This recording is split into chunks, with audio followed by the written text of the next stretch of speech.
Moireh v'Rabosai, anyone who knows anything about New Jersey knows that if, God forbid, you need the best attorney that money can't buy, you call Lee Vartan.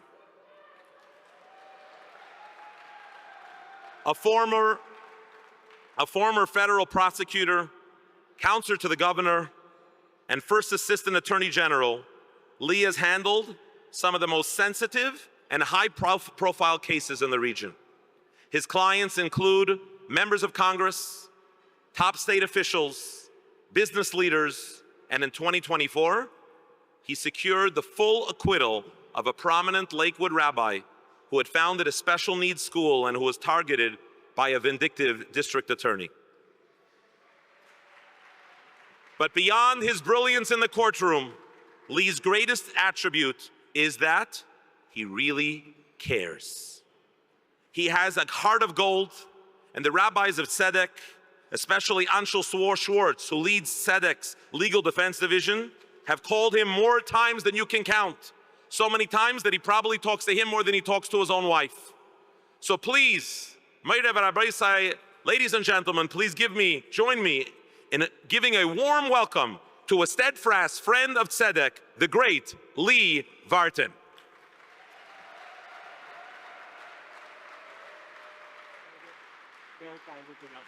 Thank you.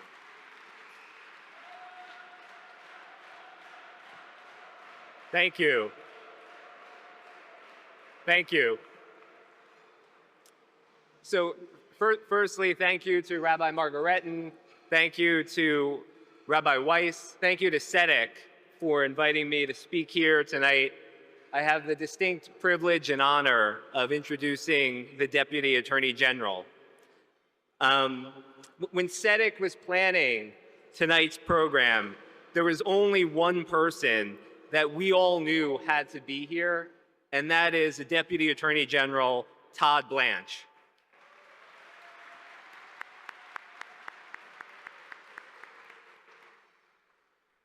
And as everyone knows who's worked with Todd, that is for good reason, because Todd is not only the Deputy Attorney General, he's an accomplished prosecutor, he's an accomplished defense attorney, and he understands better than most the admonition of then Attorney General Robert Jackson.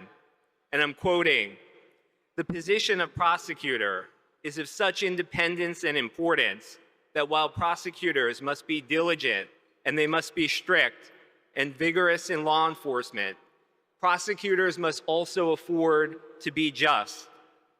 Because while the government technically loses its case, it has already won if justice is done." Todd's view of the role of prosecutor is the same as Justice Jackson's. It's the same as Tzedek's. Like Tzedek, Todd understands that prison is not always the answer. And like Tzedek, Todd knows that our criminal justice system works best when it recognizes that each defendant is an individual human being who can be redeemed and rehabilitated. I can personally attest that these are the views that Todd Blanche brings to the Justice Department each and every morning. I've had the privilege of working alongside him and Emil Bove, both in private practice and in advocating before them as leaders of the Justice Department. I've seen firsthand Todd's willingness to implement reforms that have had life-changing effects on thousands of defendants and their families. Ladies and gentlemen, Todd Blanche is a true partner in justice. He's a true partner to Tzedek. I want to welcome him to the stage, but before I do, we have a very brief video to show you all.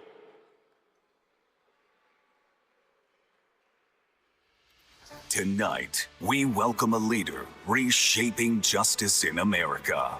Deputy Attorney General Todd Blanche, alongside Attorney General Pam Bondi. And under President Trump's bold direction, Todd is delivering results. Violent crime is significantly down. Law enforcement finally feels empowered, and communities are safer again. But no achievement speaks louder than the DOJ's unprecedented fight against anti-Semitism, holding universities like Harvard, Columbia, and UCLA accountable, cutting federal funds, launching lawsuits, and defending Jewish students with the full weight of the DOJ. At the same time, Deputy Attorney General Blanche is helping lead a smarter approach to nonviolent crime, moving away from harsh, counterproductive sentences toward justice that is strong but fair. His leadership is restoring faith in public safety, protecting Jewish communities, and building a justice system worthy of its name. We're honored to have him here tonight. Please join us in welcoming Deputy Attorney General Todd Blanche.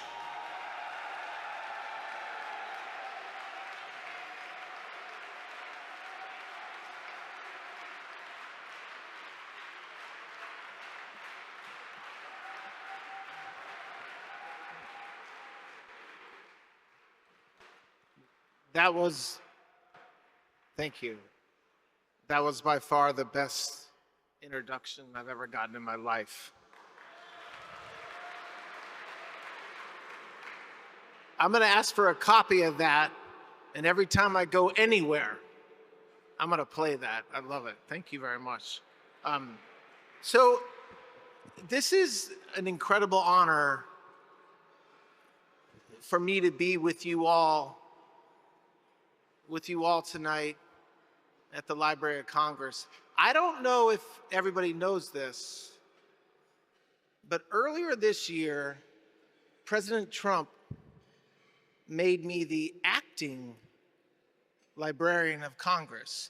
I am the Librarian of Congress.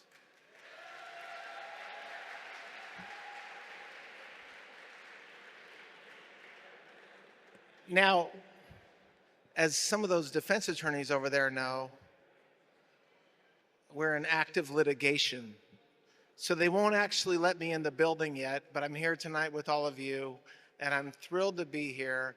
And a little bit like maybe a library card on hold or a book that's on hold, I'm ready to get in here, and I'm gonna get in here soon, but right now, the only time I can come in here is when I'm coming in to speak with folks like you, and so thank you very much.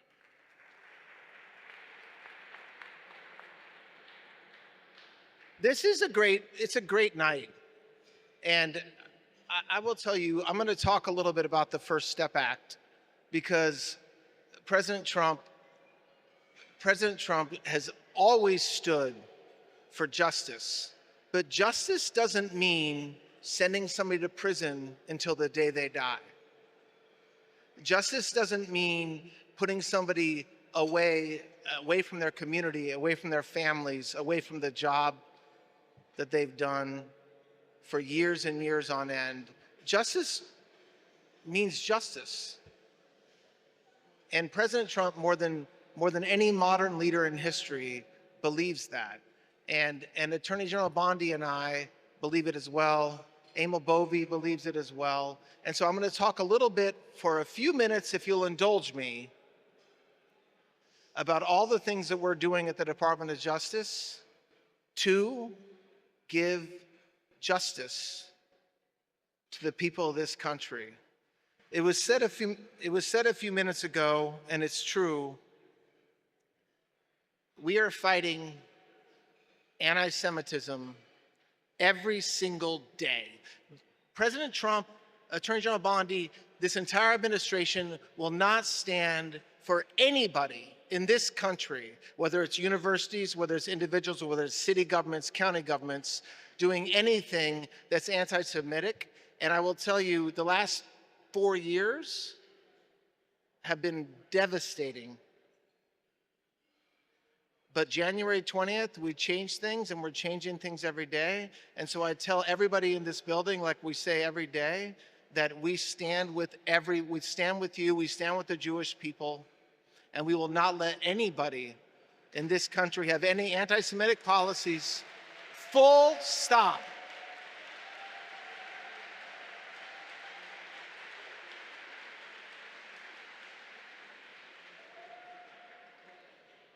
So the library the Library of Congress, is a fitting place to talk about the First Step Act.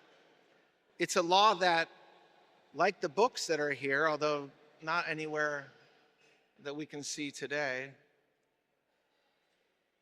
they have to actually be opened, read, and put into action. The First Step Act was signed by President Trump in 2018. So over 7 years ago, it was a bipartisan law that really addressed criminal justice reform. And it wasn't just words on paper. It was a recognition that we could be smarter as a nation about public safety, rehabilitation, and reentry back into society. And I will tell you, the First Step Act has, over the past 20 years, nothing has done more, in my mind, to fix the justice system than this law.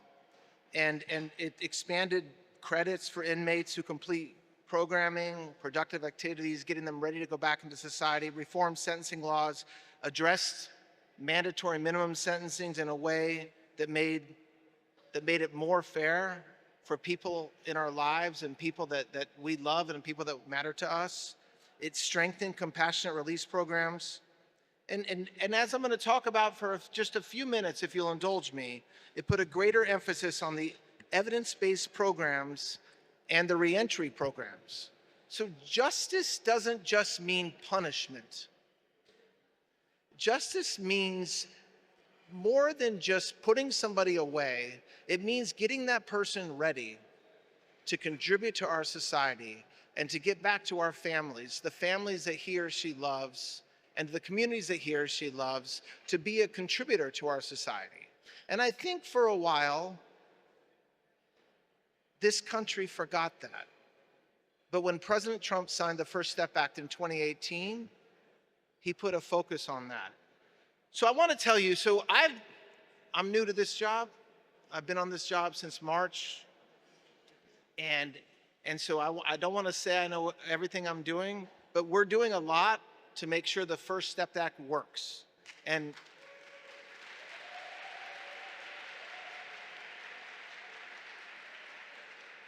the people that, when I mess up, and it happened when I first started, when we do something that isn't right, it's this organization and people like you that give me a phone call and come to my conference room and say, hey, you need to fix this. And guess what? We fix it.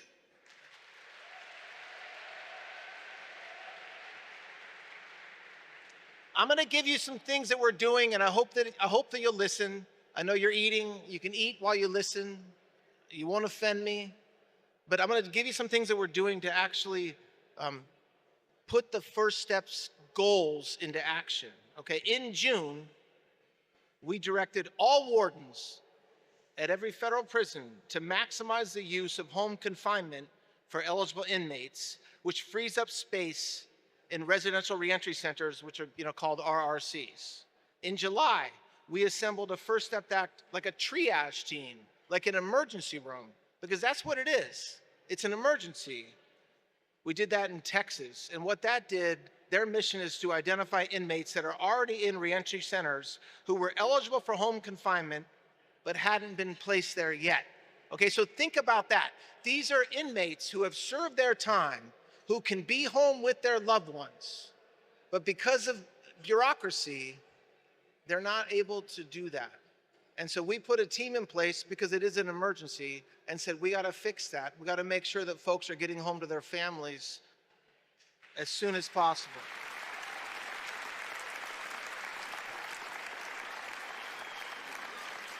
And just to tell you how much this matters, and it may matter to people that you know, out of the 3,500 inmates in reentry centers, 2,800 of them, so out of 3,500, 2,800 of them had already passed their eligibility to be able to go back to their families and their homes.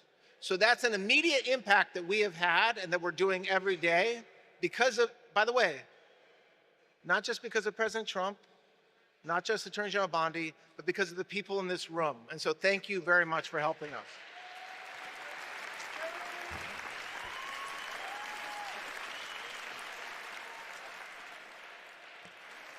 There's little things, like for example, we improved our time credit calculation in the federal system to show the actual statutory maximum conditional release date on every inmate's time credit worksheet. That may seem like a basic thing to all the smart people in this room, but it wasn't being done, and it's a really big deal. It means that everybody, not only the inmates that are serving time, but also the staff, know exactly when somebody is eligible for release or to go to the next step towards release.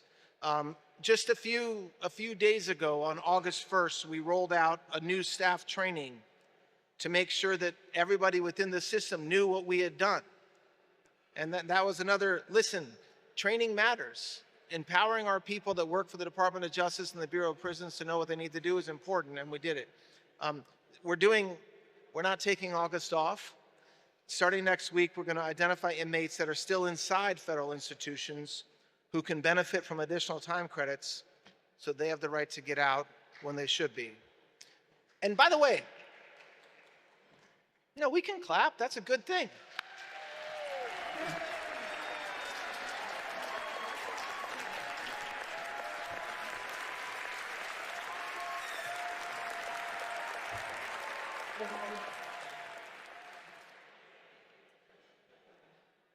Everybody knows this, but it's worth saying. The First Step Act was never about being soft on crime. We're not being soft on crime. It's about doing things the right way. It's about, and you all know this more than me, but you have to be able to forgive. You have to be able to move on. You have to be able to be given a second chance, an opportunity to contribute in our society. And the sentencing laws in this country can be very harsh. And the First Step Act was one step in fixing that. And look, we have a lot to do. We face challenges. We depend heavily on staff, on contractors, on site visits, electronic monitoring equipment. But we're working through those obstacles because we know that the benefits are worth it. And we know that the difference that we're going to make in our communities makes everything we're doing worth it. So look, you guys, I will tell you, I love your community. I love everything that you do.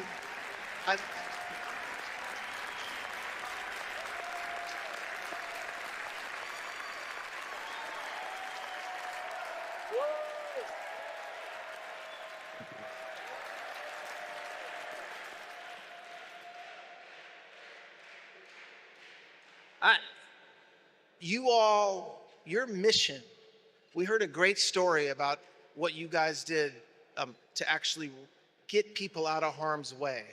And that was a very acute example of getting folks on a flight, getting them out. But what you do every day,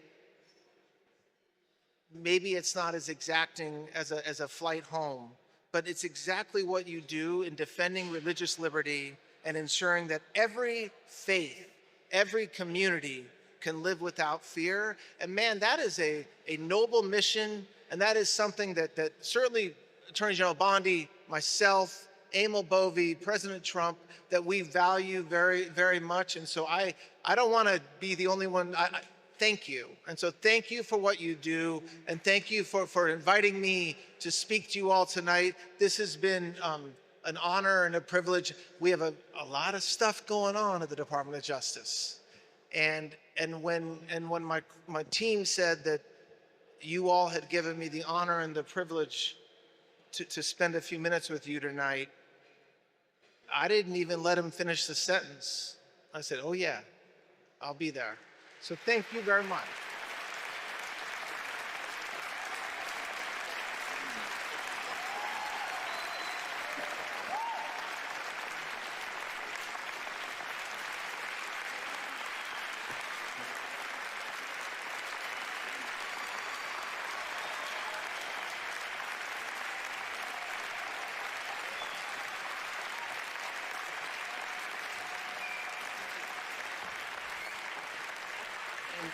And I'll end it with this.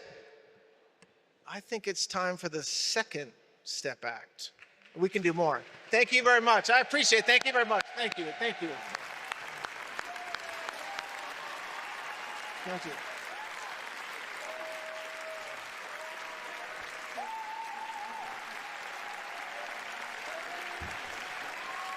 So, just one more minute, if we could, and thank you so much to the Deputy Attorney General. We have a plaque for the Deputy Attorney General for all of the work that he's done and continues to do on behalf of Tzedek and really all of us in pursuing justice each and every day. I want to read the plaque to everyone here. Presented to the Honorable Todd Blanche, Deputy Attorney General of the United States, in recognition of your courageous leadership, moral clarity, and unwavering dedication to justice, your commitment to fairness, accountability, and second chances is restoring trust in our institutions and hope in the lives of those striving to rebuild. Your voice is helping to redefine what justice in America can and should be. With deep gratitude for your service and partnership, Tzedek Association.